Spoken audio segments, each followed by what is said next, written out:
Moments from Oblivion, a glimpse into the unknown. Jake Rivers had always lived for the thrill of the climb. As a seasoned mountaineer, he had scaled some of the most challenging peaks in the world, always searching for that next adrenaline rush. But nothing could have prepared him for the day he took a devastating fall on a remote mountain peak. The day had started like any other adventure. The sky was clear, and the air was crisp as Jake and his climbing partner, Matt, made their way up the treacherous face of Mount Alara. But as they reached a particularly steep section, Jake's grip slipped.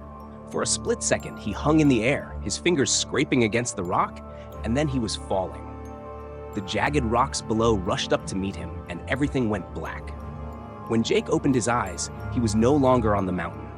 He found himself standing on the edge of a vast, mist-covered expanse. The air was still, and a strange, blinding light filled the space, casting long shadows on the ground. It was eerily silent, yet he felt an overwhelming sense of peace. For a moment, he thought he might be dreaming, but everything felt too real. The chill of the mist, the softness of the ground beneath his feet, the light pressing against his eyes. In the distance, Jake could make out shadowy figures moving slowly through the mist. They were indistinct, like silhouettes in a fog, but there was something familiar about them. He couldn't see their faces, but he felt as if he knew them somehow, like old friends calling him home. They were beckoning to him, urging him to step forward and join them. He felt drawn to them, a strange pull in his chest, like a magnet pulling him closer. Just as Jake took a step forward, the ground beneath him seemed to shift. He felt a sudden, violent tug at his core, as if something was pulling him back. The light around him dimmed, and the peace he had felt was replaced by a rush of panic. He was being dragged away from the figures, away from the light, back into the darkness. He awoke to the sound of his name being called, the harsh glare of sunlight in his eyes, and the searing pain in his body. Matt was kneeling beside him, his face pale with worry, shouting for help. Jake could barely make sense of what was happening. His body was broken, every breath a struggle, but all he could think about was the place he had just left, the strange, misty expanse, and the figures who had called to him. In the days that followed, as Jake lay in the hospital, recovering from his injuries, the memory of that otherworldly place haunted him. He couldn't shake the feeling of peace that had washed over him, or the figures who had seemed so familiar. It was more than a dream. It had felt like a glimpse into something beyond this world, a place on the edge of life and death. Desperate for answers, Jake began researching near-death experiences. He read countless stories of people who had come close to death and claimed to have seen a light, felt a peace beyond description, or met loved ones who had passed on. The more he read, the more he realized how similar his experience was to theirs. But there was something different about his encounter, the figures in the mist. None of the other stories mentioned anything like them. Jake decided to dig deeper.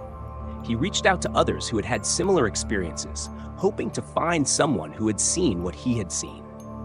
He spoke with people from all walks of life, nurses, soldiers, survivors of accidents and illnesses, and found that many of them had encountered the same mist-covered expanse and the same sense of peace. But none of them had seen the figures. It wasn't until Jake stumbled upon an obscure forum for near-death experiencers that he found a clue.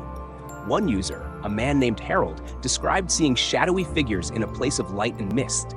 Jake contacted him immediately. Harold explained that he had seen the figures during a heart attack, just as he was being revived. They were like shadows, he wrote, familiar but not.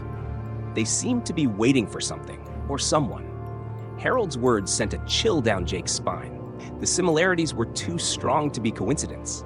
He had to know more. He arranged to meet Harold in person, and as they talked, Jake felt a sense of connection, a shared understanding of something beyond their grasp. They both agreed that whatever they had seen was no hallucination. It was something real, something profound. Jake left the meeting with more questions than answers, but one thing was clear: his journey wasn't over. The figures in the mist hadn't just been waiting for anyone, they had been waiting for him. And he had a feeling they were still out there, somewhere beyond the edge of darkness, waiting for him to return. As Jake continued his recovery, the memory of that misty realm stayed with him. He knew he couldn't forget what he had seen, and he couldn't ignore the pull he still felt toward that place. The peace, the light, the figures, it was all too real to dismiss. He began to prepare himself for the possibility that one day he might find himself standing on that edge again, facing the unknown. And when that day came, he knew he would be ready to step forward, no longer afraid of what lay beyond the veil. If you like this content, please like, share, and subscribe to our channel. Thank you.